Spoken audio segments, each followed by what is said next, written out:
Hello, I'm Terry Champney. I am Director and Coordinator of the Equine Experiential Learning Initiative, co-sponsored with the EQUUS Foundation, and we're here today at Project Horse. This is Darcy Wessner on the other side of Fudge. She is Director at Project Horse, and we're going to talk horses today. And I would like to start with Darcy telling us a little bit about Project Horse. Thank you, Terry. So I'm Darcy Wessner, the Executive Director and founder of Project Horse Empowerment Center. We're located in Northern Virginia in Loudoun County, and we're very proud to be, we've been around for 11 years, and we're very proud to be one of the only equine assisted activities centers in the United States that's focused exclusively on mental health and wellness. Right, Fudge? So we provide a lot of psychotherapy services to individuals of all ages and all challenges, and it's an alternative, a really great alternative for some folks that aren't comfortable in an office or talk therapy setting. And we also work with a wide variety of individuals who are seeking kind of personal development in our wellness programs, including veterans and their family members, kids and teens who are kind of struggling. We're doing crisis intervention. We're in the first section here, basic information about horses. You can spend your lifetime learning about horses, but we're just going to hit some of the major important things you should know, that you should have some background before you start on your adventure. And before we do that, Darcy is going to bring out the different horses for each of the sections. She's going to talk a little bit about the horse, description of the horse, and also the background on the horse. These horses are co-therapists, and they have some interesting stories of their own. So Darcy, who do you have right there? This is B, which is just like the letter B, short for Balladier's Flight. So B, as you can see, is a tall horse. His breed is Irish Sport Horse. So B used to be a competitive athlete in the sport of eventing, which is very big in Loudoun County, where we are in Northern Virginia. And you can see that B is your horse coloring. He's a bay, which is usually a darker brown body horse with black, what they call points, like black mane, tail, and often it's their stockings, which are coloring on their legs. And is he a stallion? No, it's a great question. So most male horses, and B is a male horse, they're referred to as geldings because they've been neutered. The stallions that are not neutered, hold on there, B. B's coming in for a close-up. The stallions that have not been neutered are called studs and used for breeding very often. And how old is B? B is retired now, and he is 20 years old. Can you tell us how much the average horse weighs? Now, I think B's a little bigger than the average horse, but the average horse tends to be 800 to 1,100 pounds. B is a little bigger than that. Whoops. I think he's trying to show everyone just how big he is. So, as you can see, and B's showing you as he turns it around, he is a big guy. So he weighs probably 1,200 or 1,250 pounds. You can imagine we don't have a scale here for horses, so we have to do some approximation unless we take B to the hospital where they have a full-size horse scale. And what we do, if I can find it in my pocket, we use a tape. And this tape has two purposes, but one of them is you can put it around the belly of the horse and get a good estimation of their weight. Now, we had Fudge in here just a few minutes ago. Fudge is a miniature horse. She didn't weigh anywhere near 1,200 pounds. I know that. That's true. So the miniature horses are a breed in and of themselves. They're not ponies or babies. They're smaller than ponies, actually. And Fudge weighs, she's on the heavy side and actually does need some more exercise and weight control, but she's about 325 pounds.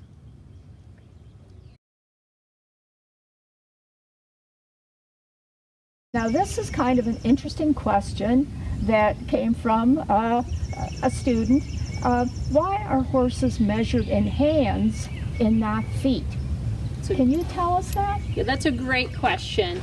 So just like the measurement of foot or feet, that was based on times long ago before commonly people had tape measures or rulers. So a foot was considered the average length of a man's foot, and a hand, because you can't really figure out how many feet or boots to see how tall a horse is.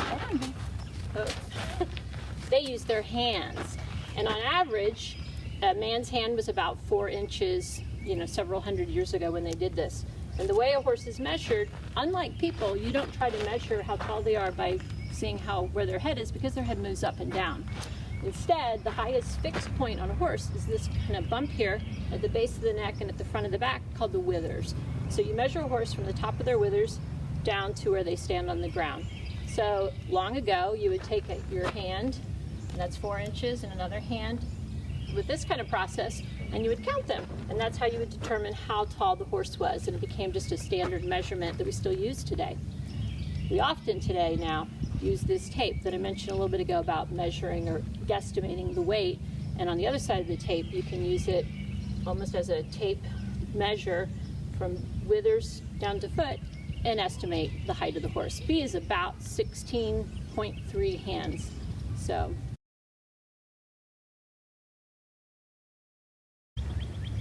now, we know that our dogs and cats are often neutered and spayed. Darcy told us a little bit about the male horses. What about female horses? Are they spayed like dogs and cats? in general, and typically female horses are not spayed or altered in any way. We refer to the female horses as mares. And when a foal is born, when a baby horse is born, it's called a foal. If it is a young male horse or baby male horse, it's a colt. If it's a baby female horse, it's a filly.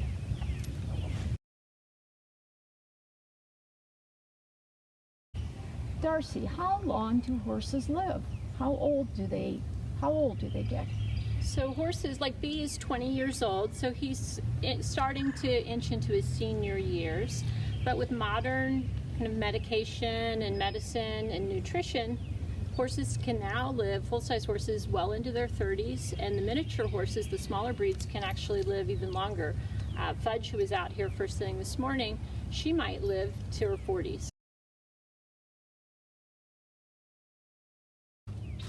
Now, we often hear about purebreds and thoroughbreds. Sometimes a dog is said, well, that is a thoroughbred basset hound.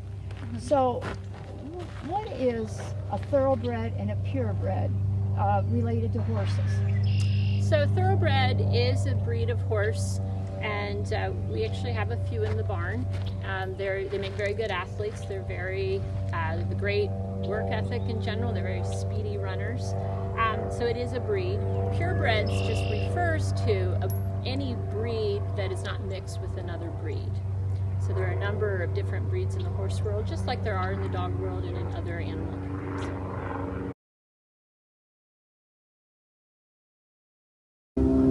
Darcy, what do horses and humans have in common? Horses and humans have so much in common, it's amazing. It's actually one of the reasons horses are phenomenal partners in our therapy and wellness world. So horses, like people, they have a wide range of emotions and feelings. They have good days and bad days. Some horses have personalities that are a little shy, or they're a little standoffish. Some are super rambunctious and sociable and extroverted. They like to play.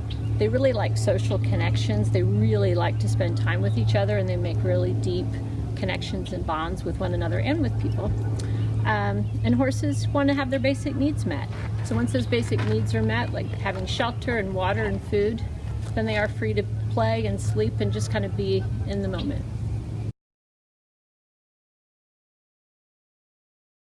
Darcy, what makes horses happy? It looks like our friend here is almost ready to go to sleep. Yes, I think horses are very content, like I mentioned earlier, if they have their basic needs met. If they feel like if they've had their shelter, their water, and their food, and then if they feel safe. And they do feel safe in areas that with people they trust, with their herd members that they trust and they're bonded to. So you can see B's happy in this warm spring sun to just kind of settle in. His eyes are soft. You can probably see his eyelids are moving a little bit. and he's about ready to have a nap. And if I can just add a little something about that, a lot of people ask us, well, how do horses sleep? Do they sleep all night? Do they sleep in their stalls? Well, as a matter of fact, horses, very unlike people in this way. They sleep by dozing a little bit here and there throughout the day and night. If they feel really safe and comfortable, they may lay down on the ground for up to 30, 45 minutes, but they really can't lay down for long periods of time because of their size and the size of their organs. It can be dangerous for them. So they've learned to kind of, I have to say, cat nap throughout the day and night.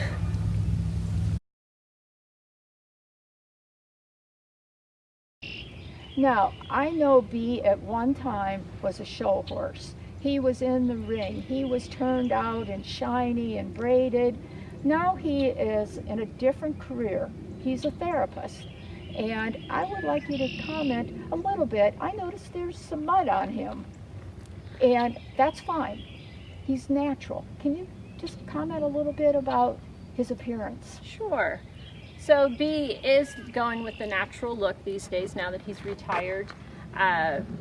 We don't pull or trim his mane. We will eventually if it gets hot this summer, but we let it grow in the winter. It looks a little wild and shaggy. He definitely has some mud on him because he gets turnout time as much as we can give him, 12 to 14 hours. So he was out last night with his buddies, and there was a little bit of mud near the gates in the pasture, and I'm sure they were having a good time stomping through there.